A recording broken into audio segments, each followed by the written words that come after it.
The ETF industry has been in the business of disrupting and improving investor outcomes for 30 years.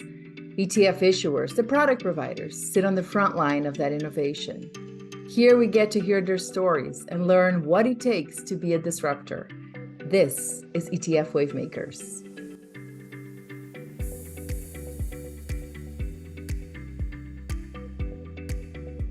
Welcome to ETF Wavemakers. I am Cinthia Murphy, Head of Research for the ETF think tank. And today I am joined by Jay Pestrichelli, co-founder and CEO of Zega Financial. Welcome, Jay. Cinthia, great to be here. So nice to be on the show. Thanks. Yeah, I'm excited to talk to you today. We're going to explore what it means to be in the ETF business, why be in the ETF business, and how you stand apart in this business based on your expertise. So I wanted to start by talking a little bit about Zega Financial itself. You talk a lot about the importance of risk management. I mean, you guys you say things like buy and hedge and the importance of hedging. And you talk a lot about the value of old, quote unquote, old world discipline. What does that mean, old world discipline and hedging in today's market context?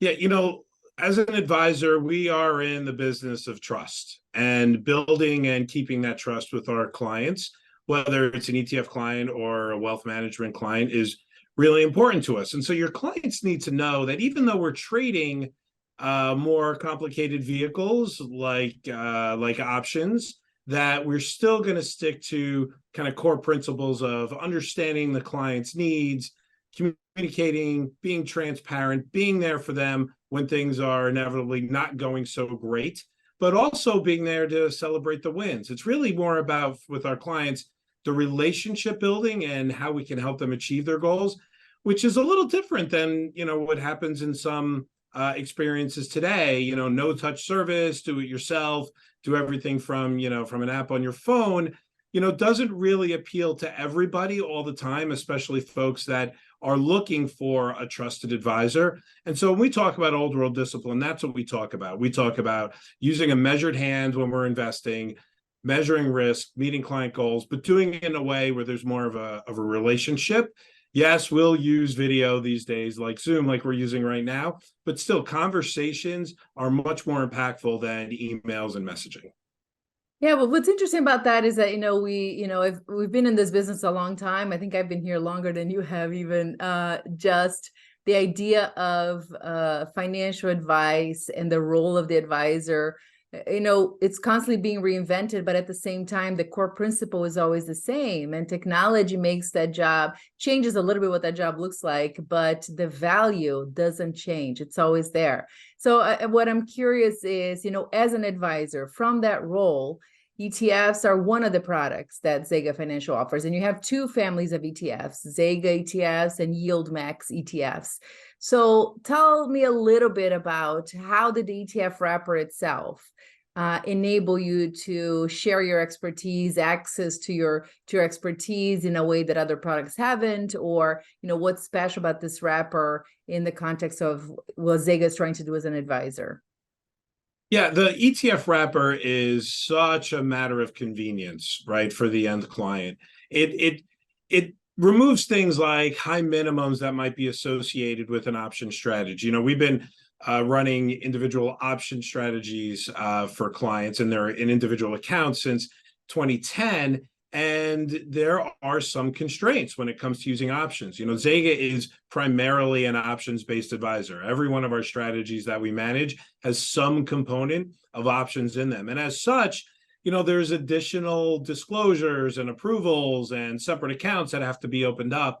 And that was the universe we lived in up until a few years ago. And now with really the advancement of ETFs, it makes it so much easier to deliver those strategies to the end client. You don't have to be, a high net worth client now to have access to professional option management. You can buy an ETF for $20 a share and get in and get the experience of what, say, an investor that might come to us that has a large concentrated position and we're going to hedge it or we're going to sell options over it for income.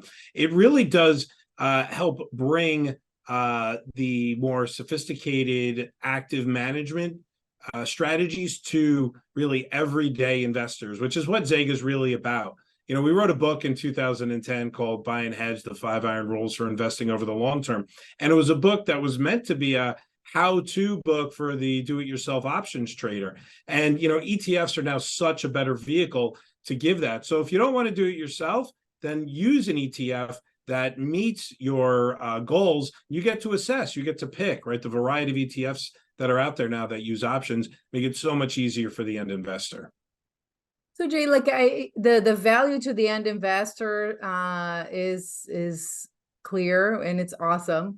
It's one of the reasons we love ETFs. And from your perspective, it helps also broaden the reach, the access. More people can now use options-based strategies in an easier way, thanks to the ETFs. From the other side, from the business side, the Zega side, did the ETF, being part of the ETF ecosystem, has that brought any benefits to the actual business from the advisor business, whether that's the ability to reach a broader audience or to scale or anything that comes to mind or not? Yeah, from a business perspective, absolutely, right? It's better distribution, it's better adaptability. You don't have to actually go and sell every one of the accounts that you're bringing in. It's still important to communicate with the community that are using your funds. I communicate with YieldMax clients almost every day. They reach out to me and we talk, we set up and we do phone calls. And so it's one of those things where you could still be that trusted advisor, but using the ETF as a means of adoption. Now, when it comes to Zega's business, yes, there's 2 things that I found to help you be successful in this business. It's having a product that differentiates yourself and meets your client needs. So product first. And the second is, awareness and distribution. And the ETF kind of allows you, the wrapper allows you to kind of check both of those boxes when you can create, awareness around the product, right? Putting out the greatest ETF in the world, but if nobody knows about it, won't matter. And then also doing a bunch of advertising on a so-so product isn't going to help you be successful easier. So, we have found from a Zega side that having a unique product set like YieldMax or like the buy and hedge strategy that Zega runs in its family of funds, but having either one of those out there in the marketplace and communicating about them, the ETF wrapper just helps adoption and really smooths out that timeline of bringing a client on. Yeah. A product that solves an actual investor problem, right? That's Imagine that. number How about one. That? Yeah. Exactly. So I'm curious, actually, how did you first get into the world of ETFs? We talk about the 5 iron rules, of investing in general. I'm sure it applies to any other way, any other approach, just smart investing. Was it changes in regulation? Was it you heard from somewhere? I mean, what brought you to the world of ETFs? Yeah, I think it was there's some adoption in an advancement of regulations where it becomes easier to run option strategies. Running the strategies you run today wouldn't really be possible 10 years ago, right? The advent of flex options and weekly options and things like that now make it possible to kind of bring the nuances that we could run in a separately managed account or even in a hedge fund. You can now bring those into an SMA because not only the industry is advanced from a product side, but also from the regulation. So quite frankly, let's take the YieldMax family, for example, right? Having single stock ETFs now, whether it's over an individual ticker like Tesla or other ETFs, having products where you can use options to create a very focused set of exposure and still meet all of the ETF guidelines is definitely new. I think we'll continue to see more and more advancement with regulators when it comes to single stock ETFs. For us, it's not about leverage at this point. It's more about running an option strategy, like a covered call strategy on those single stocks. And the way actually that we implement that in the YieldMax strategies, I'm not aware of anybody using, say, synthetic options and writing calls over it as a way of delivering that. And so, yeah, I think definitely the advancement of both the industry, the options space, the options industry, as well as regulators I think both of those things are making it easier to get into the ETF business as a money manager. You don't have to do I'll say the funky things or the hard things in a separately managed account any longer. You could do it in an ETF, which is great. Yeah, what I think is so cool is that, if you look at, we've been in this business, it's been 30 years since ETFs first came to market in the US, and how far we've come from just your S&P 500 portfolio to things like single stock ETFs with an options overlay, like the Yield Max family of ETFs. And it's really solidified, in my opinion, just this concept that the ETF isn't just an investment product, a wrapper. It really is what we call ETF, ETF as a service. You're actually wrapping different strategies in this wrapper for access. And it's not about the ETF being a fund as much as it is a service to provide access. I think it's just an interesting growth and innovation trajectory that the industry has seen in recent years. Yeah, like I like the idea that you're calling it a service, because right, for me to run some of these strategies for an individual, they would have to sign different agreements with me. They'd have to sign option agreements with their brokers, separate accounts. They'd get that fund options disclosure document, right? And then they'd have to figure out, okay, who's, I have additional steps, right? So when you could really deliver the strategy in a much easier way for the end client, and then they get to choose when they want to enter or exit it, I think it actually is a better service. You always want to make sure that people understand the funds they're getting into. I think that's a little bit of the downside. You could put out as much information as you can about a fund, but you never really know if the end investor understands it, especially with some complicated strategies that include options, which is why, we are so communicative when it comes to these strategies. We want the end investors to understand it. So I think, you could provide the service of access with the ETF wrapper, but I still don't think it eliminates the benefit of having, someone to talk to or someone to communicate with when you want to know more information about the ETFs.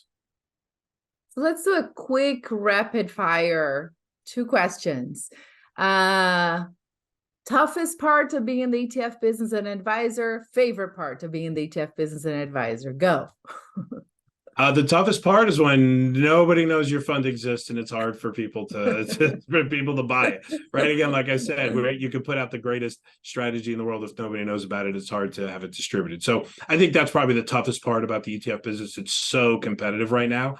Right now, the best part is when an ETF really has some success, you start to create this awareness and it snowballs, and you get to be on great videos like this one with you, Cinthia. So I think all of those things, in all honesty, when you do have something that really strikes a good nerve with the investment community, and you can see the success and how you're helping people, that to me is really the best success of all of us. It's why we're in the business in the first place.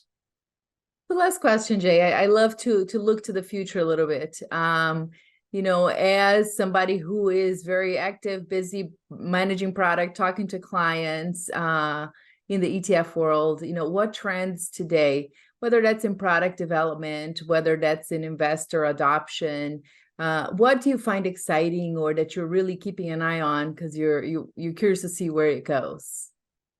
Yeah, so obviously the single stock, I'm going to call it single stock boom, is just starting. There's definitely a land grab going on where you start to see whether it's leveraged or inverse or option strategies like the Yield Max strategies that are covered calls on individual tickers. I think we're going to see a lot more push towards that. I think it'll be very similar to maybe the thematic ETF adoption of 5 years ago, where you had a theme and you wanted to invest in that theme, and boom, there's an ETF for that theme, right? I think as we go forward with single stocks, there's so many more individual stocks that you can run strategies for. I think we'll start to see that. I also see this trend with advisors adopting them. In the past, advisors would say, maybe I don't want to use ETFs because then my clients can just go buy that ETF without me. But really, clients still need help. And now that these are actively managed strategies within the ETFs, actually managing the positions, the ETFs themselves in portfolios, is where advisors can provide value. I can't tell you how many advisors that I've been talking to over the last few months where they just want to discuss, how do I embed the Yield Max products or the Zega's Buy and Hedge product into my suite of ETFs? that I then build for my clients. Because even though a client can certainly go out and buy an ETF on their own, knowing how to allocate to it, knowing when it's time to add to it, knowing when it's time to take that out of the portfolio, is where an advisor can really start to provide value and, again, help the client meet its need. If you haven't figured that out, for me, it's all about the end client, and really it's who we're here for in the first place. So I do think that might start to be a very interesting dynamic where advisors start to use these ETFs that are strategy based versus, say, index based or theme based, and they'll work those into their portfolios. And that is a trend that I don't think has been adopted just yet, but I think we'll start to see more and more of that as well. Yeah, it's an exciting time, and it's a really busy innovation time for sure in the ETF ecosystem. Jay, we will stop here. Thank you so much for coming on the show and telling us your story, and keep up the good work. We will be watching. Thanks. Thanks for having me. Great talking to you. Thanks everybody for joining us this week, and we will see you next time.